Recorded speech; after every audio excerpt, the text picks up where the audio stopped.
Hello and welcome. This is Rooflemonger, my friends. We recently had a Kombat Kast going over Sindel, Rain, and General Shao, as well as showing us some of the newer cameos. And we're going to break all of it down because there's a lot of absolutely fascinating things that have gone over here. All three characters are very impressive, especially Sindel, because she actually subverts the entire core game system of cameos in a very interesting way.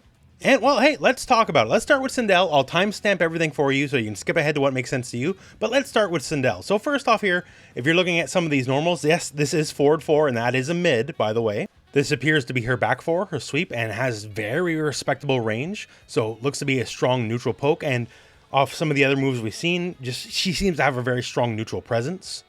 Now back on forward 4 for a minute here. So just like MK11, this is apparently like the use and abuse button. So it has a canned follow-up that has her leap and pop up the enemy. So regular forward 4, and then the follow-up. Natural combo, and aimable too, by the way. And if it connects, well then you get a full air combo, and just basically you get a lot of damage from it, right? So doesn't need to be much more than that. As a quick advancing mid, it's always been a problem in MK11. I'm sure it'll be a problem in this game as well. Looks to be a lot of annoying normals like this low that launches. So use that with a cameo and boom, combo time. Echoing from older versions of the character too as well. Back 2, big old uppercut. And has string follow-ups as well, as you can see from the dive kick. Now Sindel in special moves, there's the basic stuff, right? Scream still causes a capture state. You still get a guaranteed combo after the fact, right? As long as they're close enough. And that's the good stuff. And other things as well, besides Scream, like a suite of projectiles. And we'll showcase that in a second, but trust me, you are not going to expect where this is going to go. Sindel breaks the rules of the game in a way. But first, the projectiles. So yes, a traditional fireball as you would expect. Also, low fireballs as well. So the animation to startup's a little bit longer to make up for the fact, obviously, it's a low, but you have that. And yes, you have air fireballs too. So regular high fireball, a low fireball, air fireball. I'm not going to say she's going to be the number one zoner or anything, but she definitely has it in her. Doubly so because her instant air fireball can hit a standing opponent. So Li Mei, who also has an air fireball, her instant air fireball cannot hit a standing opponent. So when it comes to zoning, space control, all that kind of stuff, she is definitely going to be above average. And to help with zoning, enhanced fireball will destroy all other projectiles along the way. So you can be assured you're going to win the fireball war. And EX Low Fireball has a startup now where the first part of her flipping around actually connects. So you can use it in combos and all that kind of stuff, right? So that will probably be on top of just a regular low being a really good low, right? It'll be a go-to combo move for extensions in the corner and all that kind of stuff. As you can see here. Her damage output seems a little lower, but considering the options, I think that's more than fair. And for other specials, as we've seen in the trailer, the cartwheel overhead kick is still here as well. And this is her armored move if you EX it. Oh, and for an extra bit of silly, this monstrous normal is her down 3. So suffice it to say, Sindel's got the range. And she has control of the air as well. So yes, this is a proper fly, not like the weird version we got in MK11. So Sindel, as she should be able to, can take to the skies. And don't worry, there's going to be all sorts of fun gimmicks and pressure. Let's give you an example here. Like using back 2, leaves her airborne, canceling the fly, and then all of a sudden, she's in an aerial state above you, and she can use all of her air normals in flight state, right? So it's basically blocked and immediately block this overhead. And if she uses EX fly, she recovers faster, so she can do all sorts of just air reset pressure on you that's probably going to be very annoying and difficult to block. Now, that's all good. That's all the classic Sindel stuff. Let's talk about where Sindel breaks the rule of the game and breaks general fighting game rules. Any game with an assist, Sindel says, no, I'm doing my own thing. I'm the queen after all, right? So Sindel can buff her cameo and give her cameo enhanced recharge time on their moves, right? So she can call assists faster and more often than other characters with this buff up. Nominally, in any game with an assist, like recharge time, that's fixed, that's universal, regardless of the character, regardless of the game, right? Sindel gets to interact with it in a way other characters don't in other fighting games. So if you really like your cameo, Sindel lets you spam your cameo more than any other character in this game would normally let you. Because with this buff up, the recharge rate is greatly increased. And if that was just it, that would already be huge. But Sindel's working on a completely different level than what you're used to in fighting games. So just about like any special in the game, right? You can EX the move. And if you EX the move, what happens is you control their cameo. And say if you go for a combo breaker, their cameo instead betrays them. Instead of saving them, when the combo breaker happens, they instead bow to Sindel instead and do not help out the opponent. And yes, the opponent still spent all 3 bars, so they lose everything and get nothing in return. So if that's not next level messed up, I don't really know what is. That's crazy. I've never seen anything like that really in a fighting game where you're making the enemy burn all this resource and instead it just blows up in their face. So this can lead to potentially a lot of checkmate scenarios where if she burns that meter, you simply can't be saved. You will die if you get hit. There's no combo breaker for you. And we're not done yet. Sindel can command away enemy cameos while they're on screen. So if they're on screen for whatever reason, whatever they're doing, she can basically say, nope, stop what you're doing, and they'll just stop what they're doing. So if you're up against someone who has a very strong neutral assist for whatever reason, you know, they keep calling them, it's like, say there's equivalent like Doom Hidden Missiles or something, right? You can say, no, stop, and they stop what they're doing and they're just on screen. And they still lose all the meter too for calling the assist. And right there, did you catch that? So if you do the enhanced version of this move, not only do you rip them out of doing whatever they're doing, they lose all the meter anyways, right? You cancel them out. Then you, as Sindel, get a free call of their assist. It doesn't cost you any cameo meter at all. It's completely free. And you can call them because you're controlling them now, right? And do whatever they want to do. So her ability to mess around with the new system of cameos, obviously it's completely unique to her. And I feel like this stuff alone means she's either like, you know, top tier or bottom tier, right? Because she subverts the entire new system this entire game is built around. Like, expect her to be a strong counterpick against characters that have strong neutral assists. Because if she can just stop the assists flat out and then get a free call of it herself, I feel that's going to be a game changer. So Sindel does the classic Sindel stuff. She shoots fireballs, although no diagonal fireball this time around, only just straight across, but whatever, right? She gets a low fireball to make up for it, so that's pretty good. And she flies, she screams, she does all that stuff and keeps some of the broken normals like Forward 4 from MK11, right? But then she interacts with the new cameo system in a way that no one else can. She can shut down your cameos and enhance her own cameos. So time will tell, but that seems really strong to me. I can't say I was going in with any specific thought of Sindel other than, oh, I hope she does, you know, the Sindel stuff. And she does, right? But I was left incredibly impressed with this. This is actually nuts. Really good stuff. All I can say, really, really good stuff. So that's Sindel. Let's move on to Rain. Now, Rain's definitely an NRS character, to put it that way, right? Maybe not changing the mold in a lot of ways, but he looks strong. Want an easy way to tell how? Well, how about overhead meterless launcher? That tends to be very strong in NetherRealm Studio games. If I can just hit you with an overhead, I don't spend any meter, and I juggle you and I get a full combo, that tends to work out. Also, in case you were scared, Rain's still Rain. So yeah, he's a wizard now instead of a ninja, but the around the world kick is still around, and also it's just stand 4. Like, there's no special move or anything, it's just a basic normal for him. Also, if you hold it, will have a slight delay, but then you can combo from it naturally because it'll give you a better launch. So that's really handy. Also, if you hold it, you can dash cancel out of the hold, so you can get really tricky with it. So Rain, just on the basic level before we even get into the moveset, looking pretty all right.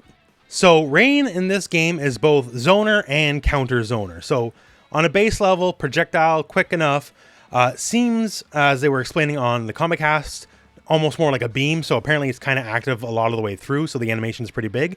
You can also hold it, and if you hold it, you get a crumple state, meaning you can combo after the fact. So base shot, held shot that leads to more damage, already very, very good, right? And the EX version just straight up knocks the enemy down, so also handy. Knockdowns in a zoner war means you get to set up more zoning. Also, of course, you know, being a high projectile, you want to jump, and this is the big you're not going to jump fireball, right? So this eats up an incredible amount of real estate. If the way just on paper, if you're any kind of airborne, looks like you are absolutely going to get smoked out of the air. And the EX version is straight up a launcher. So if you're looking for your happy time combo party starter, this is going to be that move. And I mentioned the counter zoning, so Rain can set up the bubble, and the bubble nullifies all projectiles. And also, he's not stuck behind the bubble. He can actually freely move while it's active, right? So he can set up shop, move around, start throwing more fireballs, but you can't throw fireballs at him because the water shield will stop it. And also the enhanced version, the water shield follows him wherever he goes. Basically, he can zone you, you are not allowed to zone him. That's the power of being a wizard. What else do wizards do? Well, they do portals, right? So he can set up an entry point and an exit point. So once these are set up, he can go through the entry point and out of the exit point. Simple enough. And also he's airborne, so he can do air attacks, by the way. And if there's only one point, he can basically use it as a reset point, and he'll directly go back into the original point set if there's not 2 points set. And yes, you can do this in the air as well. So his mobility is going to be very strong, to say the least, because he can set up all sorts of gimmicks. Unfortunately, they didn't let these expire, so I'm not sure how long they stay on the screen for. Hopefully a bit, because if they last a while, then you can always threaten to have these on screen and do all sorts of various runaway tactics. Now, the thing about portals is it's not just for him, it's for you too, and it's going to be a rougher ride for you. So this is an aimable projectile, and this is a true low, by the way. And it hits the enemy and it pops them up. So this is another self-combo starter. You can neutral duck the other straight projectile, you cannot neutral duck this bad boy. And because it launches on top of the initial damage, every hit's gonna hurt. More specials as well. This is the geyser, so basically quick pop-up, good combo fodder. They did state specifically the EX version is an armored move, so good for wake-ups as well. Now every wizard needs a signature big blasty move, right? And Rain has exactly that. So he summons a rain cloud and comes crashing down on your head with a giant bolt of lightning.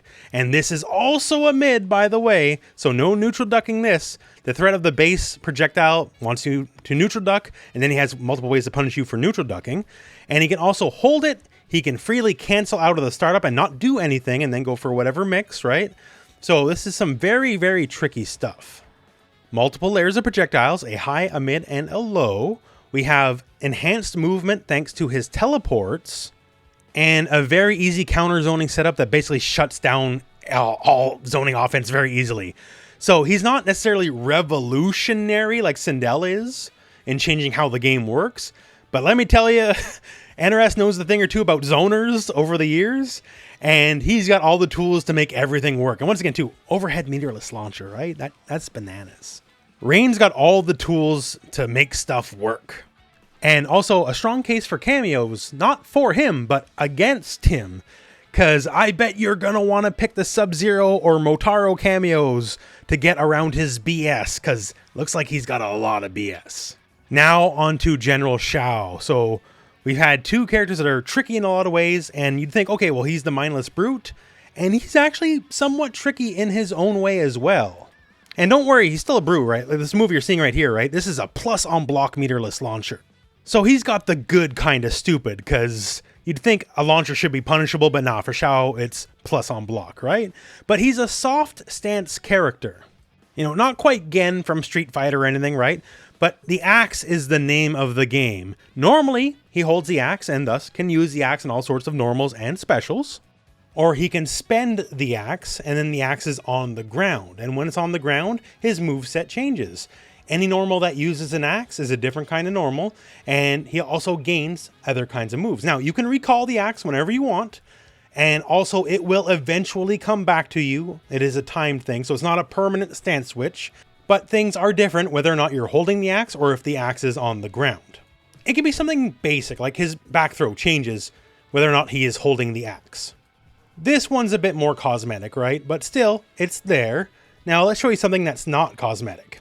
When the axe is on the ground, Shao gets effectively a use of a Jax-style earthquake move, where he brings the axe up, slams it back down, and it's a full screen quake. Also, if you happen to be directly underneath the axe, that's an overhead, then you have to block the quake after the fact. So overhead then low, like Doomsday in Injustice. It's a tricky block. Also, if you care to enhance it, it becomes a launcher, and naturally being a launcher, you can combo from it. Also, you can pick up the axe mid-combo string, so there's a lot of things you can do with the axe while it's on the ground. So there's a lot of interesting things to play with there. And of course, while the axe is on the ground, he can literally just shove your face into the axe, right? So there's a lot of interesting things. He can also buff his axe for more damage. Hopefully the startup is faster overall than it was in MK11, where it was near useless, because people could punish it from full screen very easily. And don't worry, just because he's a big guy, he has some ranged options. So if he's holding the axe, just like when he's not holding the axe, he does have an option for a Quake style move that will travel the length of the screen. And this right here, that's the meter burn version, and that does launch, so free juggle potential. So he's really good at bullying up close, and he can at least contest the screen at a range. Also a little bit of overhead low mix. So this guy here is an overhead, and it does have a canned string follow-up, so not full combo. Same thing here with the low. So the low can follow up, but still that is overhead and low, but you can get tricky. Example shown here using the Motaro cameo. So using the Motaro teleport, you can cancel his recovery, but not Liu Kang's. He's still stuck in the animation. And then teleporting on the other side, this means instead of that can follow-up, you can actually go for a full and proper juggle combo, getting some real damage in. So almost 35% damage compared to the 15% from before, right? So big rewards on using the right cameos. Now to talk real quick here, this is one of the most amazing things about the character. This guy right here. So this is effectively your launcher if you EX it, the big knee into the, just dunk the enemy and all that, right? So they state specifically here, if you EX it, you can cancel into the big axe dunk, and then that pops them and you get a combo, all that kind of stuff. Case in point, you can see right here. So quick hit confirm, spend the meter, you get the launcher, you get the combo. That's basic MK 101, right? You spend a meter, you get a launcher, you combo out. That's fine. That's nothing out of the ordinary. It looks cool, but nothing out of the ordinary, right? But what is very specifically amazing that they mentioned is this is also his armored move when you spend the meter, which means this is an armored launcher. So if you don't know your Mortal Kombat history, Mortal Kombat X specifically, armored launchers were kind of a thing. And they were a thing that they had to have removed. Even for a game with an outright absurd power level like MKX, they were like, having an armored move that's also a launcher is too much. These all have to go. And here we are now in MK1, and Shao Kahn, or General Shao, has brought it back. And like we talked about the overhead launcher that's meterless for rain, Shao already has a meterless plus on block launcher as well, and now he has armored launchers as well. So yeah, the general power level of this game is going to be something we haven't seen in fighting games in a very, very long time. All the stuff that was kind of, toned down in later Mortal Kombat X and in throughout all of Mortal Kombat 11's lifespan is all seemingly being brought back with a vengeance in this game. Meterless launchers, overhead meterless launchers, plus on block meterless launchers, armored launchers, all this madness, right? And of course, add all the cameos with it as well. Like Striker. Striker, he gets called, handcuffs you. It's a standing reset, so the combo doesn't continue, but now advantage for the enemy, immediately gets high-low. Baraka, after going for the low, goes immediately into meter burn, gets full combo, right? So he can combo you, call Striker, reset you, recombo you, and you might be dead after that. And we've seen the zoning strength of Rain, and some of the cameos let you just counteract zoning entirely, right? Everything I see about this game, every time I get new footage, we get new info, the power level and the general crazy level of the game just keeps going up and up and up and up. Suffice it to say, Mortal Kombat 11 was not a lot of people's favorite Mortal Kombat. I'm not going to come out here and tell you it was a bad game, because I don't think it was a bad game. But I can tell you it definitely wasn't my favorite Mortal Kombat game. And Mortal Kombat 1 seems to be a direct response to a lot of the criticisms of how safe and quote-unquote slow Mortal Kombat 11 was, because everything in this game is jabbed up to the absolute gills. This game's nuts, and in the good kind of way. Obviously, Mortal Kombat 1 has a lot of single-player content, and check the channel, because I recently got my hands on the game, thanks WB, and covered a lot of that kind of stuff. But if you're in the more competitive mindset, you want your player versus player fighting game action, this game seemingly, we don't have our hands on it yet, but seemingly is going to check a lot of marks, because everything about this game just looks fun. Like, all the options, this is the most options any characters ever had in MK history. All the assists give you 3 to 5 options per character to change up matchups. Combo damage seems fairly high, so it's going to be a fast-paced game, along with the movement being changed to make it even faster. This is generally going to be, I think, a 2 to 4 touch game, given the combo damage. Meter builds so fast in this game, and meter lets you do all the fun things in fighting games, right? So you can just do it over and over and over. All the weird interactions of cameo, like Serena being able to drain your meter, as we discussed in a previous video. Sindel being able to command assists. Like, imagine if Sindel and her ability to increase assist recharge existed in like Marvel, and you can call Doom's hidden missiles faster than you normally could already. Like, that would be a game changer, right? And yet, seemingly enough, it's here in this game. So sorry if this feels like one big gush session, right? But I'm actually legitimately excited. Maybe that's the marketing campaign working on me, because there's still so much we don't know, right? Usually by a fighting game being this close to launch, because we're only a couple weeks away, right? We would know every character, every move, everything, you know, have a lot of ideas in our head and gimmicks and all that kind of stuff. We don't even know all the special moves for all the characters we do know, let alone we don't know the whole roster just yet. So the usual Mortal Kombat mystery is sort of playing into its direct favor right now.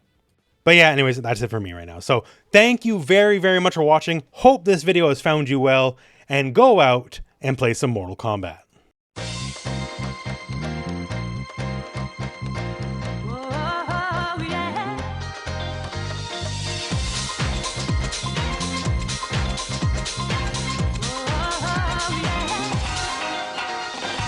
This is the love we can